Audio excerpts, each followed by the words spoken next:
These have to be destroyed. There's parts of us that first have to be destroyed because the world is us and we are the world. If we don't change, then the world won't change. There are things that we have now caught ourselves up into that are automatic. We're on automatic pilot. We're fixed. We're in a loop. We're gerbils running in a wheel. If we don't hop off that wheel, we're going to be going nowhere. We're just going to be just burning ourselves out and doing things that we think we should be doing as the right, but we're not doing the right things at all.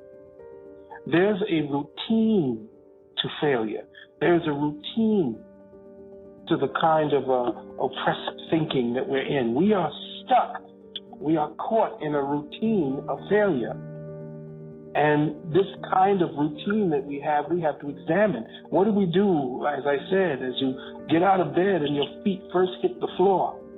You go to the bathroom and then you start the routine all over again.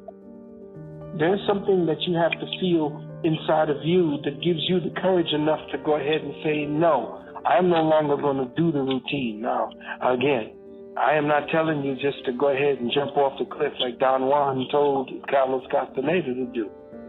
I'm saying examine the routine that you call your life, because you may be so far stuck in it that you have cut a groove so deep you can't climb out of it.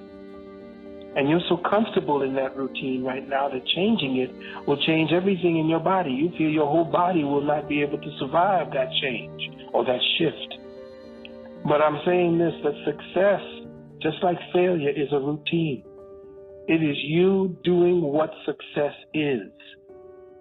It is knowing the formula for success begins with you. It's not about doing something. It's about becoming someone first before you do something. The commitment begins with you changing yourself, your attitude, your outlook, the kind of way that tells the world nothing you do or throw at me will change what I know to be success and happiness for me, because success cannot be success without happiness. And you have to be happy doing what it is that you do for success. Otherwise, it's just a job. No matter how much it's paying you, it's a job.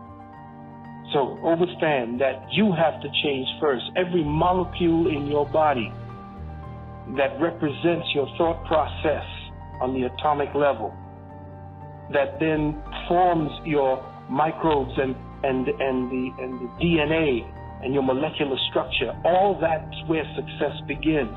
And it begins in the mind, because remember, matter follows mind. Matter follows mind. So when anybody says, what's the matter? Know that whatever it is got to have started in your mind.